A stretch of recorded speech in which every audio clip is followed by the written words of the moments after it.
બસમાં જાવ એટલે ટિકિટ લેવાની વારી આવે એટલે ક્યારેક છૂટતા નથી એવું તો તમારી સાથે બન્યું હશે, અને જો તમારી પાસે હોય તો કંડક્ટર પાસે ઘણીવાર છૂટા ન હોય એટલે થોડી વારમાં આપું એવું કંડક્ટર કહે એટલે તમારે એની રાહ જોવાની, અને એ વચ્ચે જો તમે ઉતરી ગયા તો એ છૂટા પણ ભૂલી જવાના. આ બધી માથાકૂટથી રાહત આપવા માટે જીએસઆરટીસી લાવ્યું છે યુપીઆઈ અને કાર્ડ સેવા. જીએસઆરટીસીની 8,000થી વધુ બસોમાં હવે યુપીઆઈ અને કાર્ડ દ્વારા ટિકિટના પૈસા ચૂકવી શકાશે.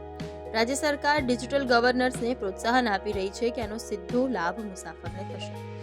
જીએસઆરટીસી દ્વારા રાજ્યભરની 8,000થી વધુ બસોમાં ડિજિટલ પેમેન્ટની સુવિધા શરૂ કરવામાં આવી છે. આ મુસાફરો ટિકિટ માટે કેશ રાખવાની અથવા છૂટા પૈસાની ચિંતા કર્યા વગર યુપીઆઈ અને કાર્ડથી સરળતાથી પેમેન્ટ કરી શકશે. હાલ જીએસઆરટીસીની દૈનિક આવકમાંથી અંદાજે 30% એટલે કે 2 કરોડ રૂપિયાથી વધુની આવક ડિજિટલ ટ્રાન્ઝેક્શન્સ દ્વારા થઈ રહી છે. માહિતી અનુસાર આ ડિજિટલ ટ્રાન્ઝેક્શનમાં સૌથી મોટો હિસ્સો યુપીઆઈનો છે.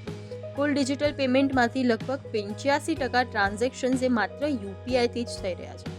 વિદ્યાર્થીઓ માટેના બસ પાસમાં પણ હવે ડિજિટલ પેમેન્ટની સુવિધા ઉપલબ્ધ કરવામાં આવી છે. મુખ્યમંત્રી ભૂપેન્દ્ર પટેલના નેતૃત્વમાં રાજ્યમાં ડિજિટલ ગવર્નન્સને વધુ વેગ મળી રહ્યો છે, જ્યારે ગૃહ રાજ્યમંત્રી હર્ષ સંઘવીએ આગામી સમયમાં ડિજિટલ પેમેન્ટનો હિસ્સો 60થી 70% સુધી પહોંચાડવાનો લક્ષ્યાંક પણ વ્યક્ત કર્યો છે. આ પહેલથી મુસાફરોને વધુ સુવિધા, ઝડપી સેવા અને પારદર્શિતાનો લાભ મળશે. આવા જ બીજા ઇન્ફોર્મેટિવ વિડીયોઝ માટે જોડાયેલા રહો મુંબઈ સમાચાર સાથે, અને મારી ચેનલને લાઇક, શેર અને સબસ્ક્રાઇબ કરો.